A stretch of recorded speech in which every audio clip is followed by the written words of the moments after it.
In the world of the paranormal, millions of people have had their own experiences regarding ghosts. From all over the world, people have told their stories.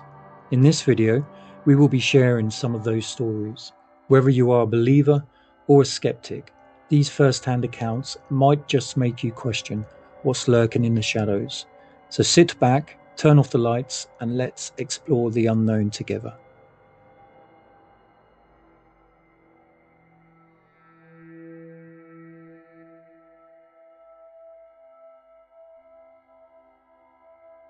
I'll never forget that night.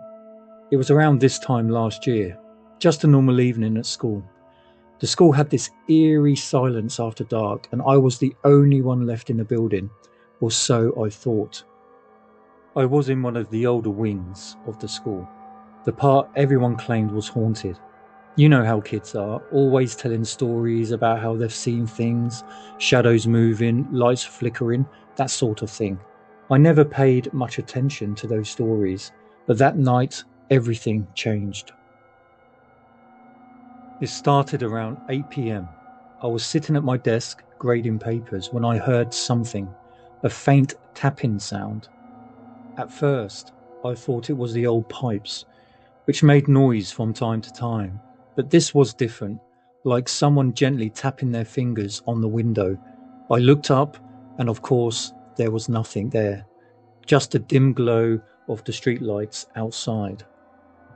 I tried to shake it off and get back to work, but the feeling that something wasn't right did not go away.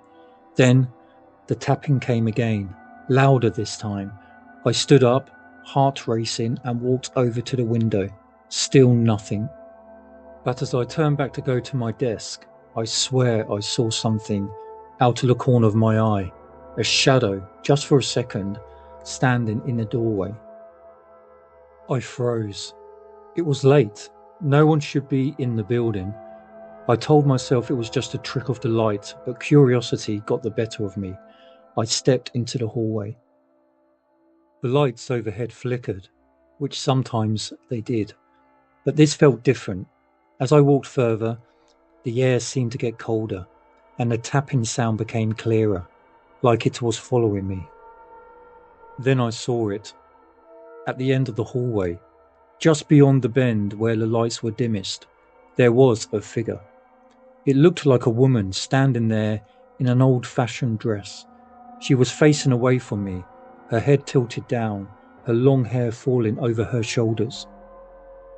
I didn't know what to do. My heart was pounding, and my legs felt like they were made of lead. I wanted to call out, but no words came. I could barely breathe. Then, as if she sensed me, she slowly turned around. I'll never forget that chill that washed over me when I saw her face, or rather lack of one. Her face was nothing but a blank, pale mask. No eyes, no mouth, just a void. In that moment, I did the only thing I could. I ran. I sprinted down the hallway, through the doors, and I didn't stop until I was outside, gasping for air. I must have looked crazy, standing there in the parking lot, but I didn't care. All I knew was I had to get out of there as quickly as I could. The next day, I told a few colleagues, but most of them laughed it off, said I was just tired or imagining things, but I knew what I saw. That school, that wing is haunted, and whatever I saw that night, I don't think it wants anyone there after dark. I haven't stayed there late since, and to be honest, I do not intend to.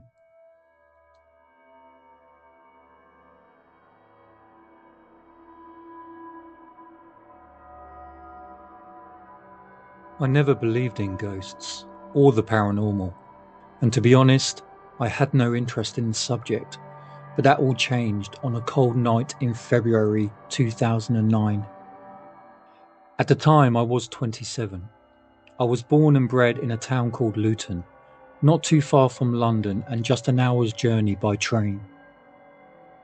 Luton does not have the best of reputations, and is now mainly known for being in the top 10 worst places to live in the UK. Luton is also known for its airport and university. One thing not many people know about is the history of Wallard's Bank. To be honest, I had no clue until after my sighting. After that, I decided to do some research on the area. Wallard's Bank is one of the few nationally important prehistoric sites in Bedfordshire. It is a bank and a ditch which surrounds the source of the River Lee, which forms its western side at Leagrave Marsh, and is usually considered to date from the late Neolithic period. Wallard's Bank is a scheduled ancient monument, so it's a very important site. After my sighting, I spoke to a few other people who have witnessed strange things in the area at night, from strange lights to ghostly figures. I used to walk home from work every night, not knowing the history of the field and the strange phenomena people have encountered there. I remember the night as if it was yesterday, even though 10 years have passed since the sighting. It was a cold, foggy night. In fact, the fog was so thick, it was like something out of an old Hammer movie. Normally, it takes about 10 minutes to cross Wallard's Bank, and I was about halfway across when I noticed something ahead of me. At first, I thought it was someone crossing the field, so I did not think much about it at the time, but as they got closer, something did not feel right. Suddenly, I got this sense of unease come over me, which I could not explain. This area suddenly seemed very quiet and still, like the air had been sucked out from all around me. It was really hard to explain. As I was getting closer to the figure, I started to slow down. Then I just stopped in my tracks. At first, I thought my eyes were deceiving me due to the darkness and the fog, because this figure looked like a black void, like a solid shadow. That was the only thing I could describe it as. My brain was trying to make sense of what I was seeing, but I just could not. As the figure got within 25 meters of me, that is when I realized I was right. The figure was a solid shadow, completely black, no features, nothing. I stood in complete and utter fear. Many things were going through my mind. Was this figure going to attack me? Was it a ghost or something else? The figure was within 10 meters of me, and then suddenly it vanished. I stood there for what seemed like forever, too scared to move. The fog made it worse because I was thinking whatever this was, it could be hiding in the fog, waiting for its moment to attack. I was so scared I just could not move. Finally, I came to my senses and I started to walk. I was looking around everywhere, but I could not see the figure. I then started to walk faster, and before I knew it, I was running. I started running as fast as I could to get off Wallard's Bank as quickly as possible. Finally, I reached the end of Wallard's Bank, and I was now on the path. I stopped running and I bent over with my hands on my knees. I was exhausted. I stood up and turned around and looked towards Wallard's Bank. The field was still covered with a thick layer of fog, but I could not see the strange shadow figure. When I got home, I told my girlfriend about the sighting. I had to tell someone, even though I knew it sounded crazy and chances are no one would believe me. But she knew the type of person I was, and she knew I had a logical mind and I did not believe in ghosts or anything paranormal. So she believed me, which was a relief. Since that night, I took the longer route home from work. I never again set foot on Wallard's Bank at night, and I never will again. This sighting opened my eyes to ghosts and the paranormal. And now, when I do hear about a ghost sighting, I do not instantly call it rubbish. I know that this is real. I know what I saw. Was it a ghost? I really do not know, but it was something supernatural. That much I am sure of, and no one can convince me otherwise.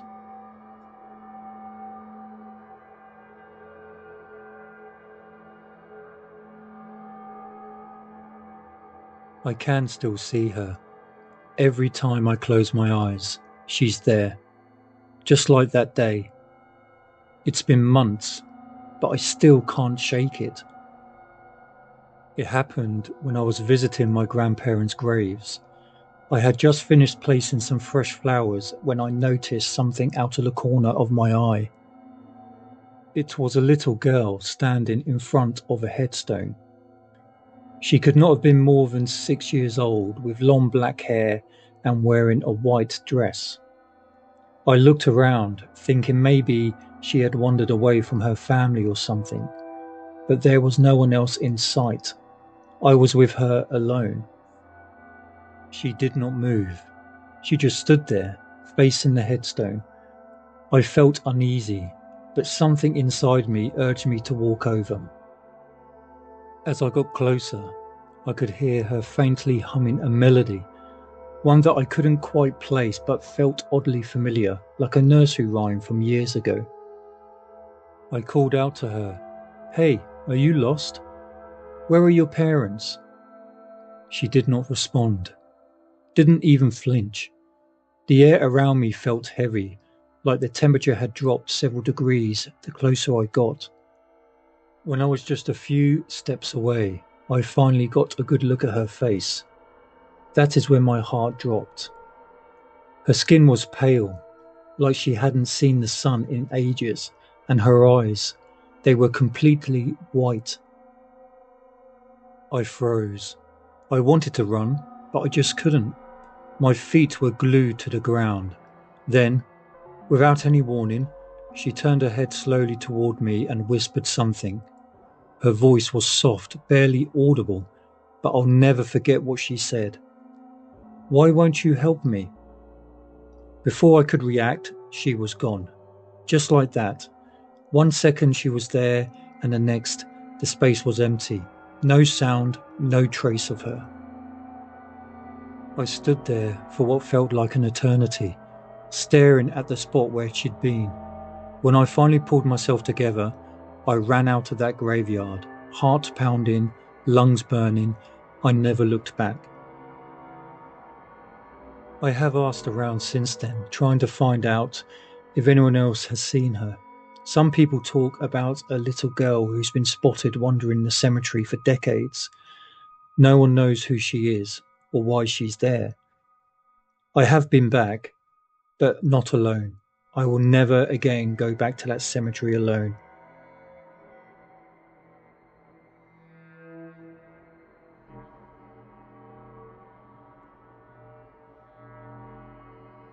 So what are we to make of these ghost sightings? Do you believe them? Or are they lying, looking for attention? With so many sightings from around the world, can we dismiss them all as coming from liars craving attention? One thing is for sure, what these people saw left a lasting impression on them that will stay with them for the rest of their life. And who knows, maybe it could be you that has a ghostly paranormal sighting waiting to happen. Thank you for watching. If you liked the video, please remember to like and subscribe.